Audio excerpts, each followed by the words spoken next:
చూసేటటువంటి మిత్రులందరికీ నమస్తే. ఎవరైతే మన ఛానల్ కొత్తగా వస్తున్నారో ఛానల్ను సబ్స్క్రైబ్ చేసుకోండి. వీడియో కనుక నచ్చితే లైక్ చేయండి, షేర్ చేయండి. అలాగే కోచింగ్ సెంటర్కి వెళ్ళేటటువంటి తెలుగు మీడియం కానిస్టేబుల్ అభ్యర్థులు ఎవరైతే ఉన్నారో లక్ష్యమైనటువంటి టెలిగ్రామ్ గ్రూప్లో జాయిన్ కండి. ఇప్పటికి దాదాపుగా 316 మంది మనకు లక్ష్యమైనటువంటి టెలిగ్రామ్ గ్రూప్లో జాయిన్ అయ్యి నేను ఇచ్చేటువంటి రోజువారీ ప్రణాళికాబద్ధమైనటువంటి టైం టేబుల్ ఫాలో అవుతూ వారిదైనటువంటి టైం టేబుల్ మీద ప్రతిరోజు సబ్ ఇన్స్పెక్టర్ రేంజ్లో ఎగ్జామ్స్ రాస్తూ కానిస్టేబుల్ మెయిన్స్ రాత పరీక్షకైతే సన్నద్ధమవుతున్నారు. ఆల్రెడీ మనము 150 రూపాయలు ఉగాది ఆఫర్గా పెట్టడం అనేది జరిగింది. జాయిన్ కలుగుతున్నటువంటి విద్యార్థులు 9851531334 అటువంటి నా నెంబర్కు 150 రూపాయలు ఫోన్పే లేదా గూగుల్ పే చేసి ఆ యొక్క స్క్రీన్ షాట్తో పాటు మీకు కానిస్టేబుల్ అప్లికేషన్ ఫోటో కానీ స్టేజ్ 2 ఫోటో కానీ అదే నెంబర్కి వాట్సాప్ చేయండి. గ్రూప్ లింక్ పంపుతాను, జాయిన్ కండి. రోజు pre plan time table follow అవుతూ ప్రతిరోజు ఎగ్జామ్స్ రాస్తూ కానిస్టేబుల్ మెయిన్స్ రాత పరీక్షకైతే సన్నద్ధంగా అండి. ఇక టాపిక్లోకి వెళ్తే మొన్న కాకినాడ, నిన్న కర్నూలు.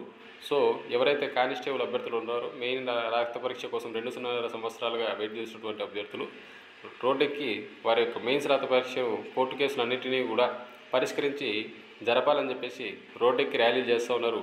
ఇందులో మనకు తెలిసినటువంటి సోను నాయక్, అలాగే సుదర్శన్ వరప్రసాద్, నా ఇన్ఫర్మేషన్ యూట్యూబ్ ఛానల్, నాగార్జున వీరందరూ కూడా పాల్గొని ఈ యొక్క ర్యాలీని విజయవంతం చేయడం అనేది జరిగింది.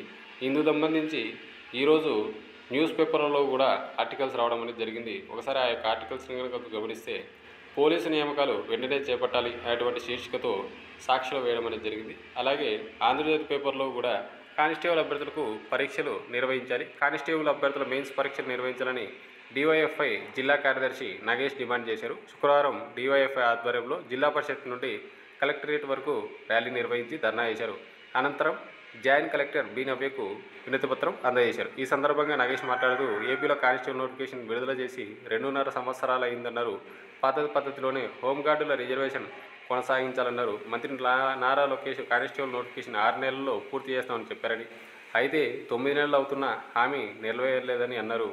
కార్యక్రమంలో ఎస్ఎఫ్ఐ రాష్ట్ర అధ్యక్షుడు అబ్దుల్లా, డివైఎఫ్ఐ జిల్లా అధ్యక్షుడు రాఘవేంద్ర, నాయకులు హుస్సేన్ బాషా, మహేష్, అంజీ, నరేష్, రమేష్, కానిస్టేబుల్ అభ్యర్థులు పాల్గొన్నారు. ఏది ఏమైనప్పటికీ కూడా కానిస్టేబుల్ అభ్యర్థులు చూపిస్తున్నటువంటి ఈ తెగువకైనా కానీ మనం వీరందరినీ కూడా అభినందించాల్సినటువంటి అవసరం ఉంది. వీళ్ళు చేసేటటువంటి ర్యాలీలు కూడా ప్రభుత్వం దృష్టికి పోయి ఈ యొక్క కానిస్టేబుల్ మెయిన్స్ రాత పరీక్ష కానిస్టేబుల్ అభ్యర్థులు కోరుకున్నట్లుగా ఏదైతే వాళ్ళు సుప్రీంకోర్టులో ఉన్నటువంటి కేసులు పరిష్కారమై అతి తొందరగా నిర్వహించాలని చెప్పేసి మనందరం కోరుకుంటూ వీడియో కనుక నచ్చితే లైక్ చేయండి, షేర్ చేయండి, మన యొక్క ఛానల్ను సబ్స్క్రైబ్ చేసుకోండి. Thank you.